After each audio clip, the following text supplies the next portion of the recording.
Hey everybody, good morning. We're taking a look today at Job number 35. 35. And this is called Elihu Condemns Self-Righteousness. And, as I'm reading this, I think to me verse 7 sums up a lot of this here, especially between this conversation of Job and Elihu and Job's friends or whatever.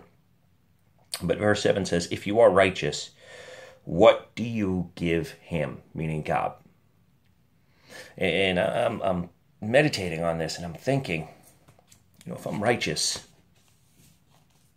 what am I adding to the kingdom of heaven? What am I adding to God that he doesn't already have? This chapter helps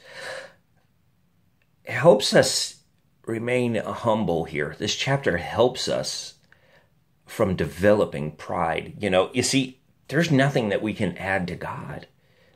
God is everything. He has everything. And what are we going to add to that? We really, in reality, we really can't. As we grow closer to him and offer ourselves up to him and sacrifice and stuff like that, really, that's all for our own good.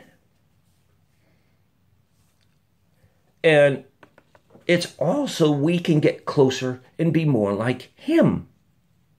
And, as the more holy and pure we get, as we strive towards it, as we strive to holiness, that, how that helps us is that helps us hear his voice even louder. That helps us choose him easier.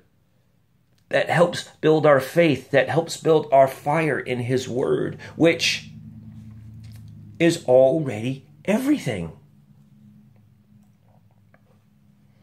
So as we go ahead and we read this, we need to remember that, in verse 6 it says, if you sin, what do you accomplish against him?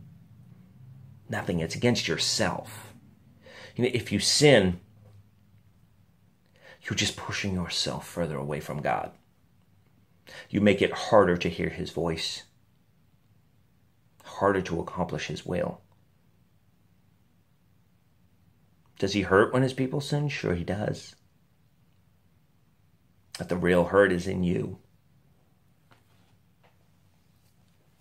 So if you are righteous, what are you given? He's a God who has everything. Our strive for righteousness, holiness, purity is all for our own benefit. And if you're not striving for these things, you're only hurting yourself. So, I love you all. I hope you have a super day.